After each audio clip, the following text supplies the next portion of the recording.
Get fast, reliable internet for any budget. Now, qualifying customers can get Xfinity internet free through the Affordable Connectivity Program. That's right, free high-speed internet from Xfinity. And Internet Essentials customers can get equipment included at no extra cost. Get started today. We change our minds every day. About 1 million things a day. This is no different.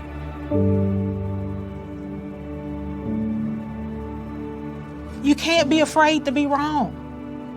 You can't be afraid to say, you know what, I'm just going to rethink this thing. People are not dying getting the vaccine. I better rethink this thing. I'm going to go call my doctor and have a discussion one more time. It is okay to change your mind.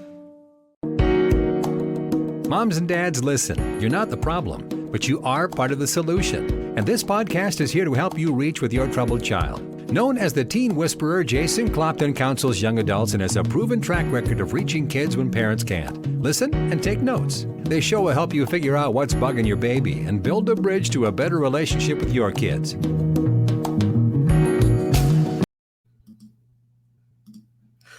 Greetings, everyone. Welcome back to the Teen Whisperer podcast. I am your fill-in host, Brandon Jones. And on today's episode, we're going to talk about forgiveness. It is currently the summertime. The weather's nice. Your young person in your life wants to go out, have some fun with their friends, or wants to stay in, have some fun with their friends because they're on various different screens, video games, using up all your Wi-Fi, driving you nuts, right? Young people are engaging and interacting in various different ways during this time.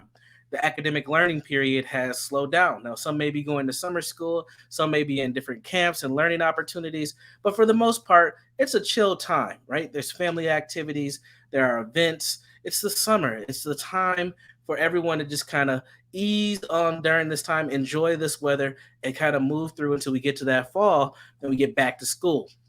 But during the summer, oftentimes I hear from parents about their young person not doing something that they approve of, their young person getting into trouble, their young person getting very mouthy with them and talking back, getting on their nerves, ready to pull out your hair to the best of your abilities. And how do you deal with your young person? And oftentimes what I ultimately find myself doing is having a conversation with these parents about forgiveness. And it's very difficult to have this conversation with parents because ultimately parents and caregivers, we often see ourselves as ultimately right? The things that the young person is doing, they should have been doing it. They shouldn't have been there. They should have let me know this. It's a lot of shoulda, coulda, wouldas. And a lot of time what ends up happening is we have to learn how to forgive. And sometimes the young people in our lives also have to learn how to forgive. So I want to have a different type of dialogue about forgiveness. But before we have this dialogue, I'm going to give you a definition to work with on forgiveness. And then we're going to talk about where do we learn about forgiveness and how we apply that into our parenting and our caretaking styles that we have today. So here's my definition for forgiveness. It is a process of creating and maintaining peace with yourself about something harmful that has happened to you. I'll say that one more time. It is the process of creating and maintaining peace with yourself about something harmful that has happened to you. Now, many people have experienced harmful things. When we talk about engaging with our young people in our lives, our children, we're not thinking that they've done harm to us, but they've usually crossed some line. Remember a few episodes back, we talked about boundaries. They've crossed the line and they've done something that we do not approve of. So there wasn't necessarily like extreme harm done, but there was something that we did not approve of that had taken place, which causes for what? A negotiation. It might cause for some consequences. It might cause for a little bit more dialogue and context to fully understand what has happened. But ultimately, what took place is something that you do not approve of. And that's what we have to work through and work on. Because a lot of times when I'm engaging with parents, they just want to completely shut it down. I'm taking the cell phone. I'm taking the Xbox and the PlayStation. You're not able to go to your friends anymore for the summer. You just put them on extreme punishments. And that's not always the best way to go either. Because a lot of times what we end up finding out is that there was a lot more context to the story that we did not know. And then we look bad in front of our kids. And then we have to renegotiate that power dynamic and what has taken place. So forgiveness, where do we learn this from? Where do we learn forgive? And a lot of times we learn this from a lot of the spirituality and religious understandings of the world. Whether you are a spiritual person or not, chances are your family dynamic was influenced by one or multiples, and they've had this adage of forgive and forget, right? Something has happened, you're supposed to accept whatever took place and let it go. Move on from it. Well, that doesn't always happen very well for parents and caregivers. It's really hard to let go of the thing that you probably told your young person not to do, or the thing that has taken place that you said, do not go there, do not do that. You should listen to me. And then they don't listen because why? Because they're young people. And young people sometimes have to learn by bumping their heads. And we would hope that that head bump isn't something catastrophic where they cannot recover from. But what ends up happening is sometimes life is one of the best teachers. Sometimes getting engaged and doing things that you should not be doing and getting in trouble is one of the best lessons that you can learn in life if you can recover from it. But in this world, we want to make sure our kids are the safest that they can be. We want to make sure that our kids are listening to what we are offering them and the advice that we give them. And we want to make sure that they do have some type of childhood. All those things are not easy things to accomplish, but those are our goals. So when they don't do those things, when they cross that line, when they push our buttons, we have to engage in this dynamic of forgiveness. So again, it's the process of creating and maintaining peace with yourself about something that has been harmful that has happened to you. So what happens when your child says, hey, I'm going to be at this person's house and I'll be back home by this time? And then you find out they were not at that person's house and they come home an hour later than what they said they were supposed to be. You're upset. You're talking to your 14, 15, 16-year old and you're saying, look, you told me you were going to be at Sasha's house. You were not there. Where were you? You said you were going to be home at 11. It's 12 o'clock. What happened? And you might get the correct answer, or you might get a half truth, or your kid might just shut down and might not say anything to you. Right? Sometimes we get this varying degrees of responses from our young people. Sometimes you'll just get the complete truth and they'll just say, hey, I lost track of time. The plan was to go to Sasha's house, but we end up going over to Michael's, and that's what ended up happening. There is a negotiation that can take place there. I'll tell you right now, if you were my parent, if you were my parents, that wouldn't have fly. It was like, Brandon, we told you to be here. You weren't there. Your Xbox, your PlayStation, it's gone. We're not having it. And we have to adjust and we have to move forward. And that's one style of parenting. But what I want to encourage you to think about this level of forgiveness. How does a child learn to forgive? Well, how did you learn? Because forgiving and forgetting isn't always the thing that's going to work very well. Sometimes we have to understand a different, or not a different, let's say an alternative method to forgiveness. And I want to encourage you all to think about forgiveness, not just in a kind of emotional state of acceptance, but also in an action state. And what do I mean by an action state? Well, forgiveness is also about the things that you do after the harm has taken place. So, if you want to, one, have your young people learn a good method of forgiving, what you have to do is say, what did you learn from this situation? You said you were going to be at Sasha's house. You didn't go there. You went to Michael's house.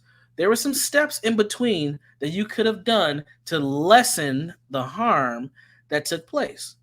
Now, you could have texted the parent or the caregiver, hey, I said I was going to be at Sasha's. It looks like plans changed. We're going to go over to Michael's house. Is that cool with you? Easy text message. Parent can respond and say, nope, that's not cool with me, or sure, that's fine. Thanks for letting me know. But without that level of communication, what ends up happening? The harm. And then you were supposed to be home at a particular time. However, you got back an hour late. What could have happened then? You could have came home. You could have communicated again. Hey, we ordered pizza and the pizza's not going to be here until another 30 minutes. And I'm starving and I really want to eat this pizza, but I will be home and I'm going to be home by this time. Does your young person have, one, the awareness to communicate to you in such way? Two, the level of comfort with you to communicate that way?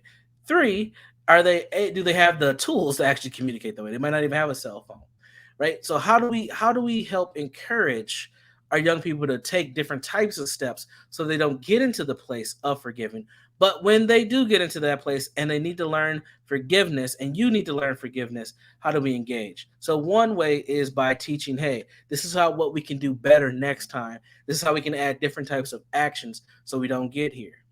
But then you have to prove it, right? So you have to give that opportunity to the young person to actually prove what you stated with them after having that conversation.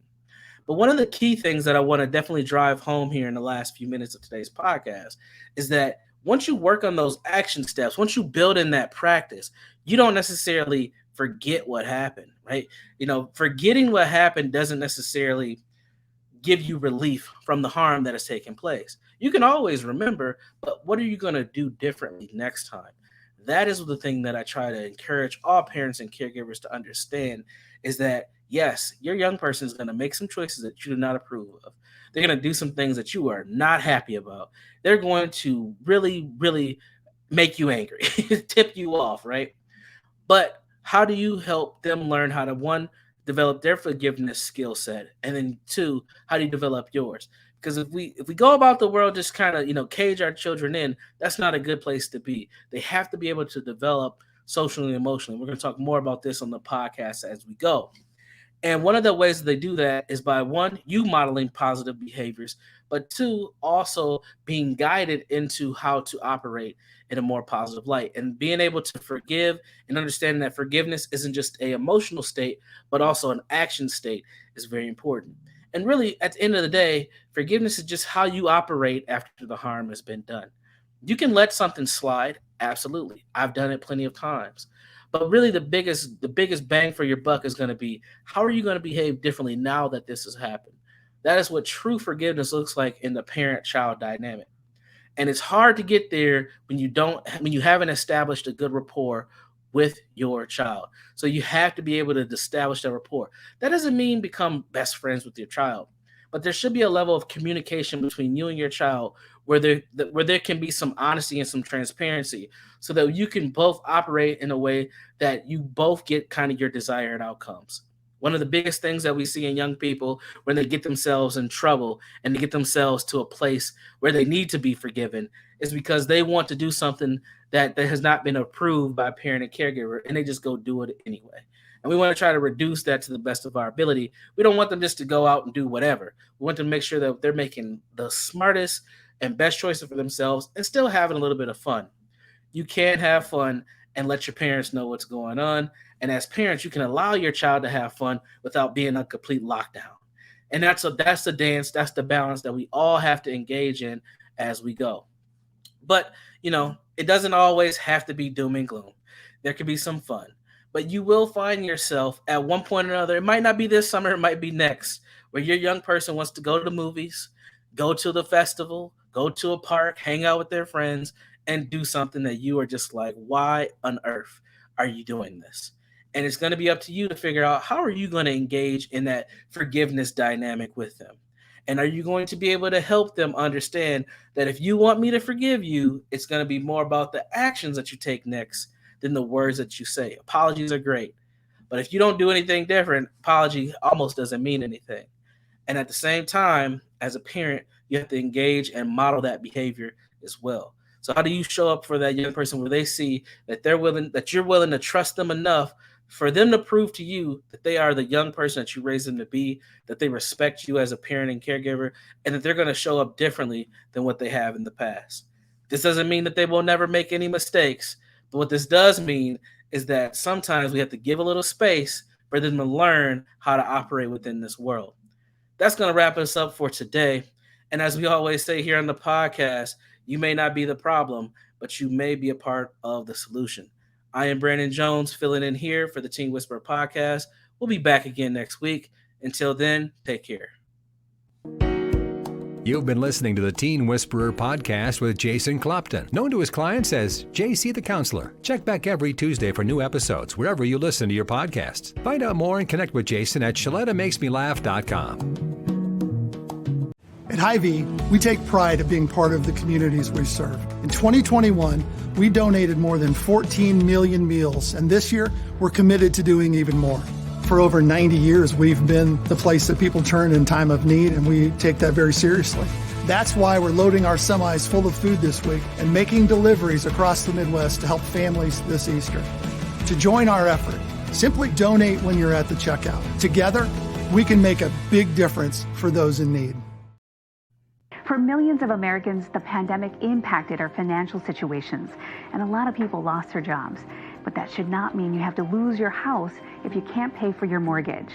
Listen, no need to feel ashamed if you missed a payment or 2 or 3, because there's a local organization that's willing to help you get caught up on those payments so you can keep your home. Let me tell you about the Minnesota Home Ownership Center. It's a nonprofit whose sole purpose is to prevent you from going into foreclosure. The Minnesota Home Ownership Center has a network of organizations around the state to review everything with you, explain your options, and then advocate for you to get the help you need. And get this, they won't charge you because it's all free. Check out hocmn.org or give them a call at 651-410-1086 to set up an appointment. You worked hard to get into that house. Let Minnesota Home Ownership Center help you stay in it.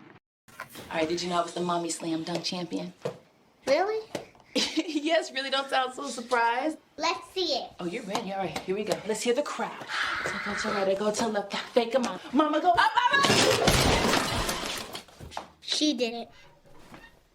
Again? You can't avoid gravity, but United Healthcare can help you avoid financial surprises by helping you compare costs and doctor quality ratings. United Healthcare. Uh-huh.